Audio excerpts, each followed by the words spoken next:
All bow to Hanuman, the demon-fighting monkey god. That we're not sure if President Obama actually worshipped Hanuman, the demon-fighting monkey god, who has never been defeated, by the way, according to Lolo, his stepfather. Or if Lolo just worshipped the demon-fighting monkey god. He's unbeaten. He is tied, though. He's been tied once. I think. Really? Yeah, I think that's breaking news. Hanuman is unbeaten, but tied once. Yeah, it's from against the 1992 Demon Dream Team. Right. I mean, it's a tie. And, who beat the Demon Dream Team? Do you have the audio? We have to play that audio of President Obama describing the first time he saw Hanuman. Yes, Hanuman, the demon-fighting monkey god. And, I mean, he's fierce. He's a fierce demon-fighting fighter. Well, and he's undefeated, and you want that from your god. You don't want a god that's just like slightly above 500. No, you don't. No. 50% of the time, he's pretty good. Yeah. He's pretty good. No, he's slightly above average. No, I don't think so. That's not what you want out of your demon-fighting monkey god. Yeah, I need somebody who can vanquish the demons every time. And good thing, that's why we have Hanuman. The demon-fighting monkey god. This comes up because, I happen to have. I mean, who doesn't have, the demon-fighting monkey god right on their desk? Well, we don't mean to offend Hanuman worshipers today either. No. I mean, we say this with all respect. Hey, if you worship Hanuman, the demon-fighting monkey god, who is undefeated, hey, to each his own. And I think this is whatever. That's good. I don't know where my staff. I guess I said to them one day this week. I said I also need the demon-fighting monkey god statue, and they said okay. And someplace in Texas, they found the statue of Hanuman, the demon-fighting monkey god. At least you don't make ridiculous requests of the staff. No. Yeah. It's obviously not ridiculous because they found it. So if you are the demon-fighting monkey god worshiper, hey, to each his own. He's unbeaten. There's nothing to be ashamed of there. No. He's unbeaten. Tied once back in 92. But again, it was the Demon Dream Team. Yeah. If you look at him, though, he is quite muscular. Yeah. He's quite muscular. Those demons he must work out. He's like an extreme fighting monkey god. So anyway, we only have this because, the president in his book was talking about how, he remembers the first time he saw Hanuman, the demon-fighting monkey god, and Lolo, his stepfather, not to be confused with Tutu, his grandmother. That was Toot. Oh, is it Toot? Yeah. Toot. Okay. Yeah, because it was Tata, the monkey that he was the monkey. had growing up. Anyway, so Lolo, Toot, and Tata were there when he talked about the demon-fighting monkey god, and he saw it for the first time. And Lolo had a peanut in his pocket, which kept the monkey at bay, and he was a little concerned, and I'm not making this up, he was a little concerned about the crocodiles that were also there as pets that he had growing up. But he was making the point earlier this week that you just can't be different in America and amount to anything because we're just too close-minded. Yeah. And that is exactly what I hear from all of my demon-fighting monkey god worshiper friends. That just because I have worshipped the demon-fighting monkey god, Hanuman, I can't become president of the United States. Right. And, people are confused. People are confused. What religion am I in? Well, okay, sure. For a while there, I was with Hanuman.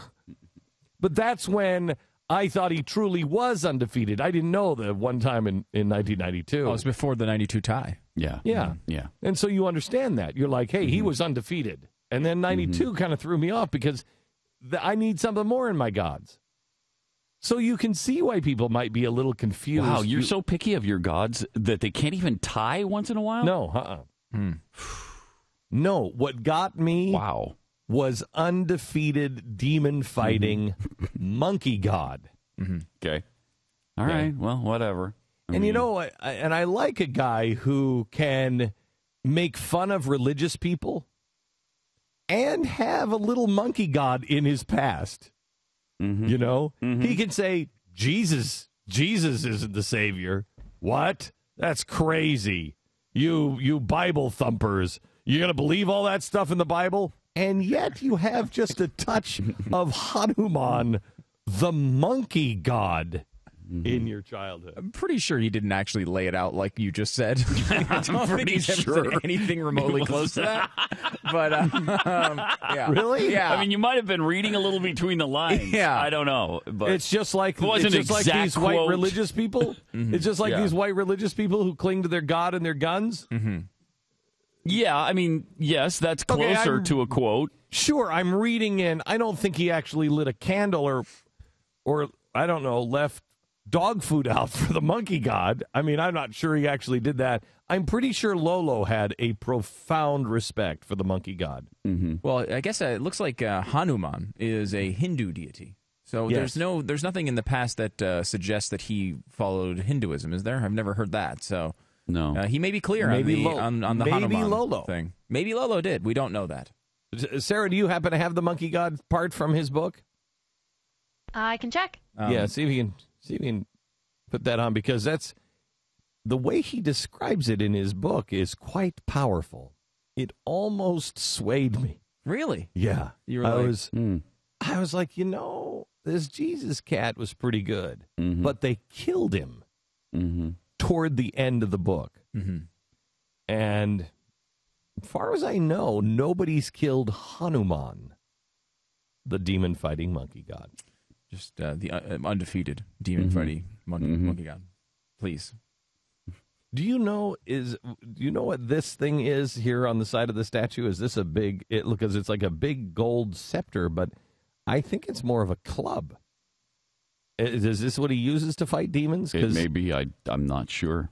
It may not. I'm not as up on my monkey gods? Hanuman evidence and facts and artifacts as I probably should be. Now, let me ask you this: do you think the liberal press is going to come after us for making fun of the demon-fighting monkey god? Probably. Probably. That's going to be a sad day for us again. It What do you is. mean making fun of? He's undefeated. Why are we making fun of him? We're saying he's a paying great tribute. record. Yeah. Yeah. He lost one. Well, he tied one time.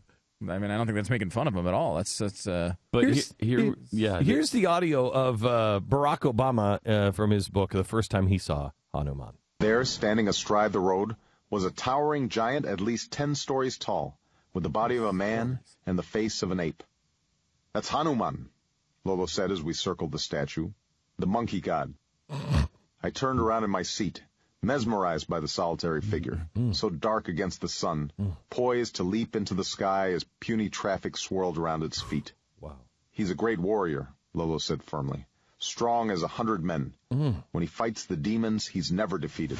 See, I'm beaten.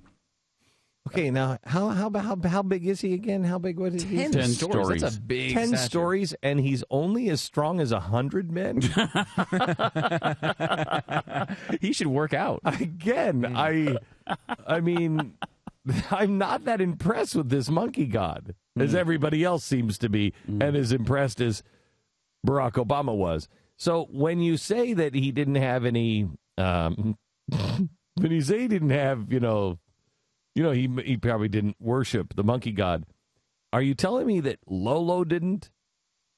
Lolo seemed to have some facts about Hanuman. Well, but you didn't go... can have facts about things, but I don't think I take my kid, into the square and where I see the monkey god and I show him for the first time, and I don't think I explain to him he's a great warrior, as strong as 100 men, and undefeated with demon. I don't think I say that to him. That's not the way I describe the monkey god. But maybe it's just me.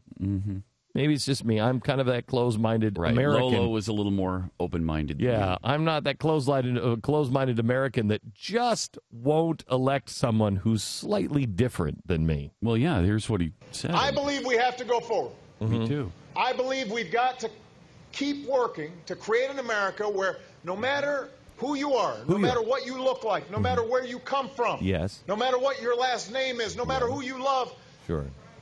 you can make it here if you try. can make it. And again, a guy who is at all different just cannot make it. For instance, if there was a guy who had Had not been to the mainland until he was 18. Hadn't really lived in America until he was in his teenage years. So he really never had 4th of July picnics. He never had Memorial Day parades. He never had the red, white, and blue, the stars and stripes, the fireworks, and everything else. Instead, play that again, Sarah. Instead, he had a little taste of this all the time. There, standing astride the road, was a towering giant at least 10 stories tall, with the body of a man and the face of an ape. That's Hanuman, Lolo said as we circled the statue, the monkey god. I turned around in my seat, mesmerized by the solitary figure, so dark against the sun, poised to leap into the sky as puny traffic swirled around its feet. He's a great warrior, Lolo said firmly, strong as 100 men. When he fights the demons, he's never defeated. Okay. So no 4th of July parades, no Memorial Day picnics, hot dogs, apple pie, fireworks, no John Philip Sousa. But he had Hanuman. And he thinks if you're different, you can't make it in America. He should check his business card, because I think his business card has a pretty cool address and a pretty significant title under his name. But maybe he can't read his business card because he's still in the shadow of Hanuman, demon-fighting monkey god, undefeated until 1992. Still undefeated, but he was tied the once. I count that as a defeat. Do you really? In my gods, I count that as a defeat. All right. Here's our sponsor. He doesn't trust the American people, especially those with wealth. Listen to the way he describes white suburban executives. Whether you are a white executive living out in the suburbs who doesn't want to pay taxes to inner city children, for them to go to school. Really? First of all, I didn't know that white guys in the suburbs paid their taxes to inner city kids. I didn't know that. I don't think I want to do that either. What are they doing with the taxes that they collect in the inner city? What? I'm paying for the schools where I live. Do they answer to anybody? Maybe Timothy Geithner should look into this one, because I know he's in charge of the IRS and he's really kind of loosey-goosey on his own income tax, but maybe he should look into what the inner cities are doing with the tax money that they're raising. Listen to this again. Whether you are a white executive living out in the suburbs who doesn't want to pay taxes to inner city children, for them to go to school. Okay, one of the most enlightening statements Obama has ever made. Listen to the motives he ascribes to the white executive. He doesn't want to pay his taxes, apparently, because he doesn't want inner city children to be able to go to school. Who do you think we are as a people? How low is your opinion of the American people, of the white people, of the white executive? What? We brought this up a couple of years ago, and the left went crazy because he goes on to say, or you are a inner city child who doesn't want to take responsibility for keeping your streets safe and clean. Okay, so you're a white executive that doesn't want kids to go to school in the inner city, or you're an inner city kid that doesn't want to pick up trash. Wow. You're either a messy kid or you're a racist hate monger. This is a serious insight into what Barack Obama is and what he believes. Meanwhile, Mitt Romney, the rich white guy, no doubt living in the suburbs, who shows you through his actions, not his words, his actions, 15% of his income going to charity every year. His actions show exactly who he is. Just like Barack Obama, his actions say who he is. Obama will talk a good game about helping his brother. He'll even occasionally quote scripture. It is that fundamental belief. It is that that fundamental belief, I am my brother's keeper. I am my brother's keeper. Now, amazingly, a short time after that speech, the media actually did their job for once. They found Barack Obama's actual brother living in a hut in Kenya on 75 cents a month. Did his brother keep him? No. According to George Obama, the president of the United States has never helped him. But do you know who has? Dinesh D'Souza, the conservative writer who recently released the movie 2016, which featured an interview with Barack's brother George. Let me read to you what Dinesh wrote about an encounter he just had with George. This is phenomenal. And when you hear it, you'll wonder, how come that's not leading the news everywhere? A few days ago, Dinesh writes, I received a call from a man I recently met named George. He was a bit flustered. He soon informed me that his young son was sick with a chest condition. He pleaded with me to send him $1,000 to cover the medical bills. Since George was at the hospital, I asked him to let me speak to a nurse, and she confirmed that George's son was indeed ill. So I agreed to send George the money through Western Union. He was profusely grateful. But before I hung up, I asked George, why are you coming to me? He said, I have no one else to ask. Then he said something that astounded me, Dinesh writes. Dinesh, you are like a brother to me. Actually, George has a real-life brother who just happens to be the President of the United States. George Obama is the youngest of 8 children sired by Barack Obama Sr. George's brother is a multimillionaire, the President of the United States, the most powerful man in the world, a man who says, I am my brother's keeper. Moreover, George's brother has framed his re-election campaign around the fair share theme that we all owe obligations to those who are less fortunate. George's brother is also the man who said this. It is that fundamental belief. It is that fundamental belief. I am my brother's keeper. See, to a progressive like Barack Obama, being my brother's keeper obviously doesn't mean that you take care of your brother in times of need. It means that you're in favor of raising taxes on people, especially in the suburbs, so the government might come up with a program someday that might end up helping someone like your brother. But conservatives like Mitt Romney, Dinesh D'Souza, and you, being our brother's keepers, means that if my brother or the brother of the most powerful man on earth needs a hand up, not a hand out, we will be there. President Obama is right. Indeed, Mr. President, the choice we face in this election couldn't be any bigger. May I add, the choice we face this election couldn't be any more clear. We have a friend that works at the Family Research Council, Lieutenant General Jerry Boykin. He is on the phone. There was a tragedy this week, as you may know. A gunman came in, shot a security guard, and of course, the press hasn't stopped talking about it. Oh, no, wait, they did. This one is significant because the shooter was a volunteer. This is a leftist. This is a political terrorist strike. General Jerry Boykin is with us. General, how are you, sir? I'm well, Glenn. It's good to be with you. I'm not quite sure why you played that clip from the president in this segment that I'm on.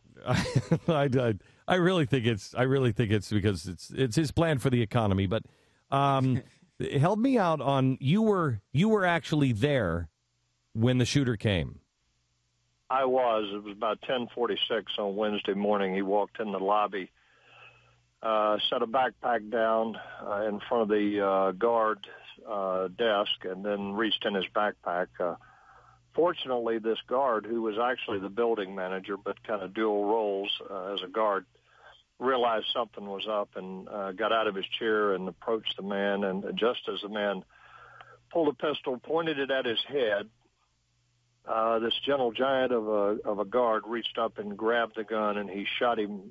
The gunman shot our man Leo Johnson in the wrist, but with one arm, Leo wrestled this man to the ground and took his gun away from him. And what a hero this guy was. He saved a lot of people, and there's no question, Glenn, this guy's intent, based on the fact that he had about 50 rounds of ammunition and 15 Chick-fil-A bags, was this was going to be a mass murder on a large scale. You actually talked to the gunman.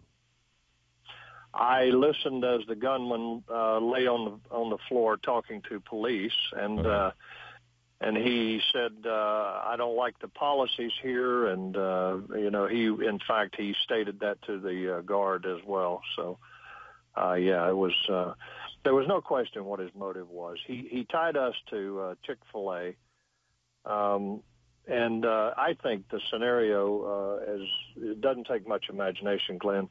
He was going through and kill as many people as he could and drop Chick-fil-A bags at every dead body to send a signal that he was reacting to our stance on traditional marriage, that being between a man and a woman. Well, I think the way to make sure everybody understands your point is to be a mass murderer. The media is reacting to this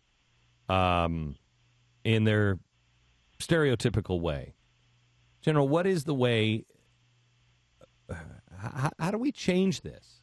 They're ignoring the Black Panthers, who have come out and said, throw bombs into nurseries, kill crackers, as they would say. And everybody is ignoring it. The press even makes us into conspiracy freaks for bringing it up. We bring up the left is the one that always has caused 90% of the shootings and the political statement kind of bombings, et cetera, the terror. Throughout American history, it's generally from either crazy people or the left. And how do we get this message out? What do we do, General? Well, Glenn, it's even worse than that. It's worse. I mean, not only are they ignoring this and don't want to deal with it, but CNN, the morning after, in an interview with Brian Brown from the National Organization for Marriage, actually tried to justify the hate group label that was placed on the Family Research Council by this anti-American, anti-Christian, anti-Semitic, Marxist organization called the Southern Poverty Law Center, which is just an evil group of people. And so they actually tried to justify this hate group label that they gave FRC. What do we do? Well, CNN's ratings are already in the tank, as well as most of the mainstream media. And what we do is continue doing what you are doing with both your radio program as well as your broadcast and other organizations like yours. We keep putting the truth out, and it is starting to resonate. And I think that's the reason that the popularity of your program is growing, is Americans are actually starting to look for truth. You know, Glenn, it's important to remember that in a recent survey, 80% of Americans surveyed supported Dan Cathy and his stance on traditional marriage. But the mainstream media is never going to report that. And this Southern Poverty Law Center is right in the middle of this culture war.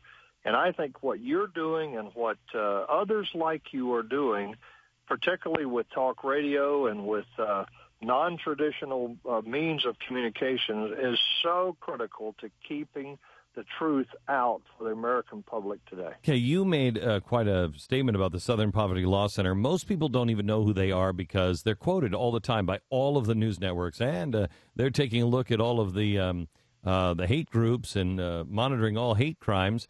They have put the Black Panthers in the category of a right-wing extremist group on the same list as FRC and the same list as David Barton.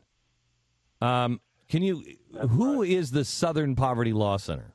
Who are they? Well, first of all, I've already given you my label for them. And And they are, in fact, they are very similar to the ACLU. They're a group of lawyers as well as Marxists who have, in fact, raised an awful lot of money, which we understand is being kept offshore. And they go after every liberal cause in America. In fact, they just had a big meeting this week with the Muslim Political Action Committee, and that is a very anti-Semitic organization. And these people are dangerous. They are evil. And my question is, Glenn, who are they to have any authority to declare anybody a hate group? And remember, they also called Hitler right-wing as well. I don't mean SPLC, but I mean, people today on the left refer to Hitler as right-wing and compare conservatives to Hitler. Well, Hitler was anything but right-wing. Remember, he was the National Socialist Party. Are you more optimistic, less optimistic, or about the same as you were a year ago for the health of the nation? I am so concerned, Glenn. I must tell you, I'm angry. I'm really angry. I'm angry because people like you and the FRC and others are standing up and speaking for what I believe is the majority of Americans, while Americans, sit at home and cheer you on, but they're doing very little to actually get involved in this culture war. And I'm optimistic that people are starting to wake up. And as tragic as this event was, Glenn, I think that it is just another way that people are being shaken, and people are being brought to an awareness that we are losing our country.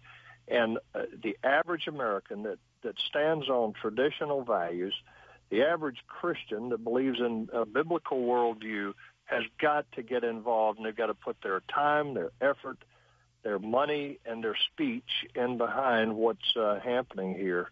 So thank you for what you're doing. Well, General, you are one of my favorite people because you never mince words, and you've taken a strong stand to your own peril for a very long time, and you're a personal hero. Lieutenant General Jerry Boykin, our best to the Family Research Council and everybody. How is everybody doing there? They are doing well. Leo is an extraordinary hero, and he's doing quite well. I was with him when he came out of surgery. And the people at FRC are tough warriors, Glenn. We are not going away. We're not going to change our position. We're going to stand firm because we do believe that we are speaking for the majority of Americans who still maintain very traditional values. Thank you very much, General. Thank you, Glenn. God bless you. God bless you.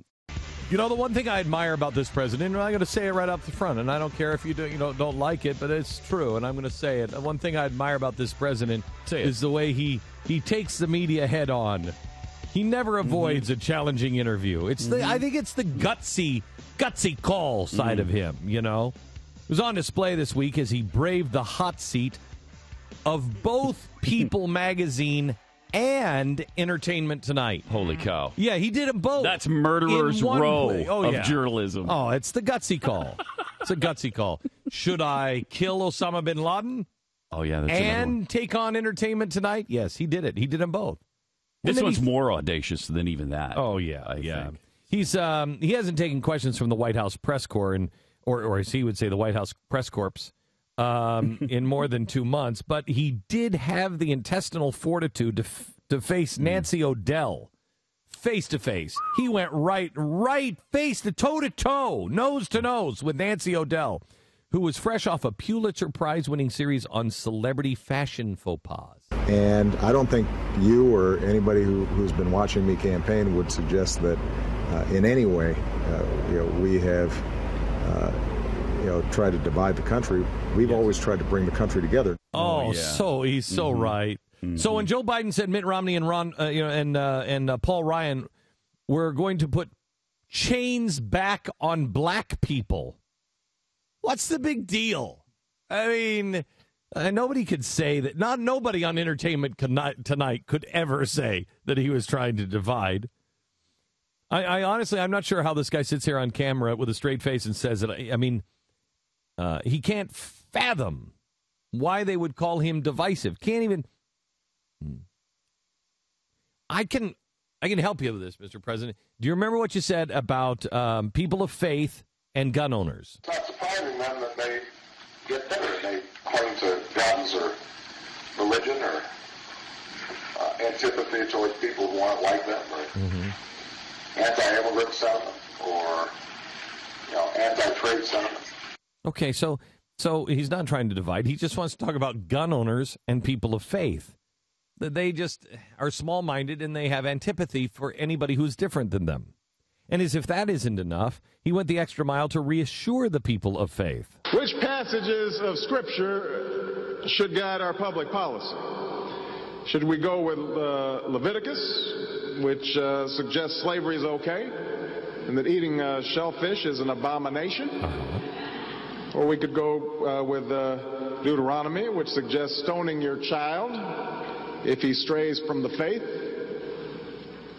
Or should we just stick to the Sermon on the Mount, a passage that is so radical that it's doubtful that our own Defense Department would survive its application? He is so open-minded always and non-divisive, willing to work with the other side. We don't mind the Republicans joining us. They can come for the ride, but they got to sit in back. Okay, so I'm sure that's the Rosa Parks spirit there for you. He's right there. Just sit in the back of the bus. Never combative, never using overheated rhetoric. Never. But they're going to be paying attention to this election. And if Latinos sit out the election, instead of saying we're going to punish our enemies and we're going to reward our friends who stand with us on issues that are important to us, if they don't see that kind of upsurge in voting in this election, then I think it's going to be harder. And that's why I think it's so important that people focus on voting on November 2nd. See, this is why he goes on Entertainment Tonight, because he knows he'll be asked the tough questions, and he can say, nobody could ever say I'm being divisive. Because Entertainment Tonight, he knows, is going to have right there ready to go. Wait a minute, you said this about your, quote, enemies.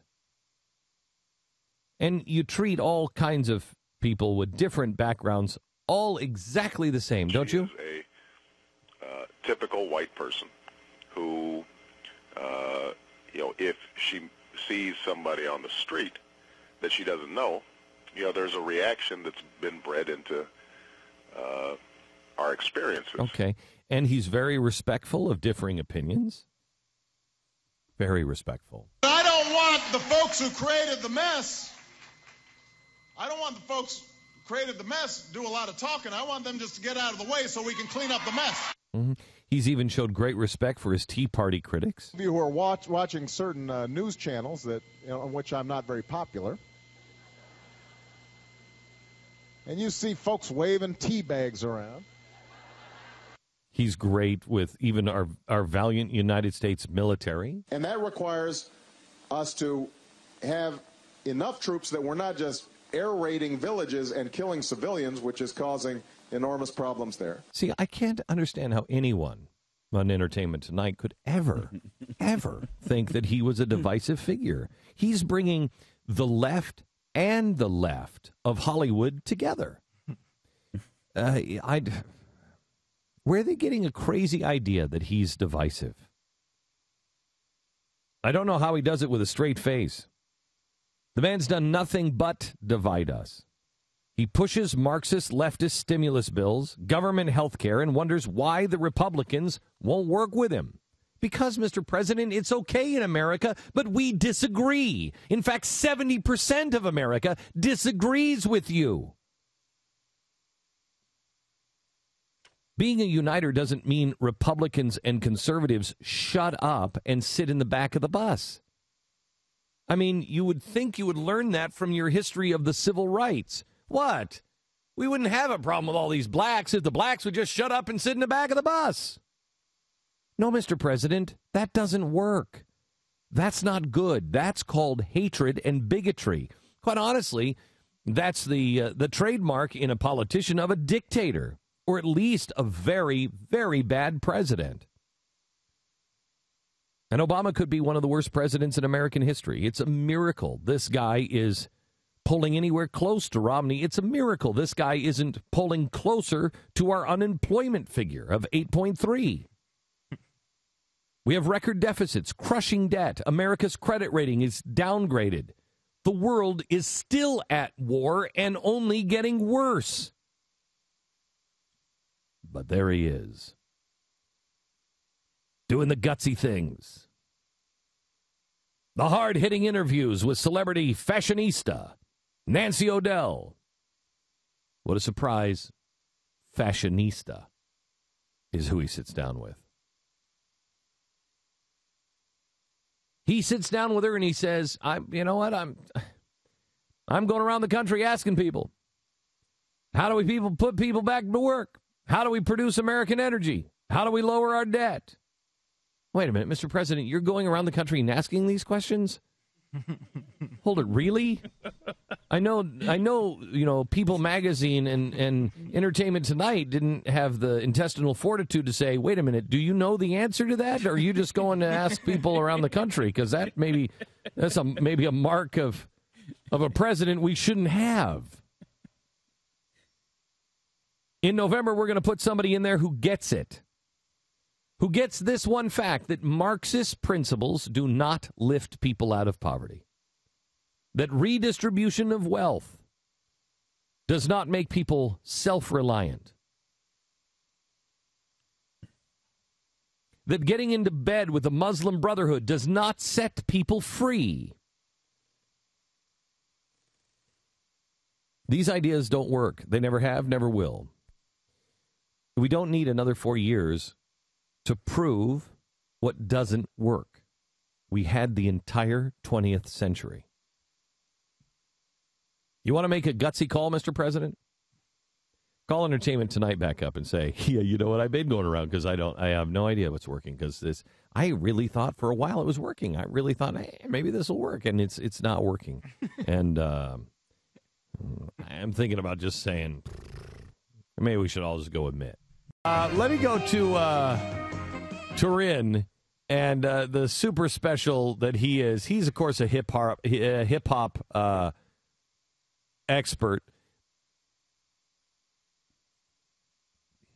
Man, it took a lot to say that with a straight face, but that's actually what he is, a hip hop expert turned MSNBC commentator on politics. And he was accusing Mitt Romney as participating. Well, I'll let you hear it from him. Yeah, I mean, that really bothered me. You notice he says anger twice. He's really trying to use racial coding and access some really deep stereotypes. Stop. We all know that the word anger is racial code. Whoa, hang on. Why don't you take your hood off before you say that word? I know. Right? Anger? Anger. Whoa. Okay, Mr. Klan. You don't have to repeat it just because he said it. He's black. He can say the word anger. Whoa. Okay. Oh my gosh. Okay, let's stop burning the crosses on Pat's desk. Since when did anger become clearly racial code? I mean, I love this, man. I love this. You have the Black Panthers coming out and say, let's kill all white babies and let's start bombing their nurseries and dragging white people out of their streets. And the press will say, no, that's just they were colorful language. Quote, enthusiastic. Yes, enthusiastic to kill white people. But you can't, Mitt Romney can't use the word anger because that's racial code. I got news for you, gang. Let's just start saying what it is, because if you're using code, I am not getting it. I'm not that smart. Our decoder wheel was not in our box of cornflakes. Get that. You talk about a conspiracy theorist, me being a conspiracy theorist, I didn't get the decoder ring in the box of cereal. Yeah, and it gets worse. The angry black man. This is part of the playbook against Obama, the otherization. He's not like us. I know it's a heavy thing to say. Stop. He's not like us. Did I mention Hanuman, the monkey god demon fighter? He's not like us, but that's okay. Yeah, we don't care. I don't really give a flying crap. He's not like us, but that's all right. Hanuman's a little upset about it because I think he abandoned Hanuman, the undefeated demon fighter. But anyway, go ahead. Say it lightly, but this is niggerization. You are not one of us. And then you are like the scary black man who we've been trained to fear. And the idea of locating anger around Barack Obama just doesn't fit with who he is and who he has trained himself to be, going back to high school, training himself to be no drama Obama. Stop. He's trained him to be. What is he, Kung Fu all of a sudden? Grasshopper, reach into my hand. Is that what? He didn't train. He didn't go up on a mountain and train. And he's carrying the hot anvil or bowl of soup or whatever the hell that was that he had.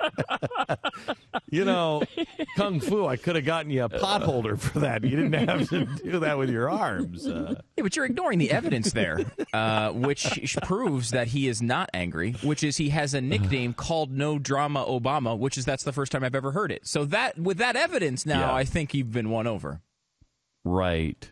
What? Yeah. He goes, oh, well, he's been training for a long time. I mean, no drama Obama. What does that mean? Yeah, you just said a word that rhymes with his name. That's not an argument. That's a rhyme.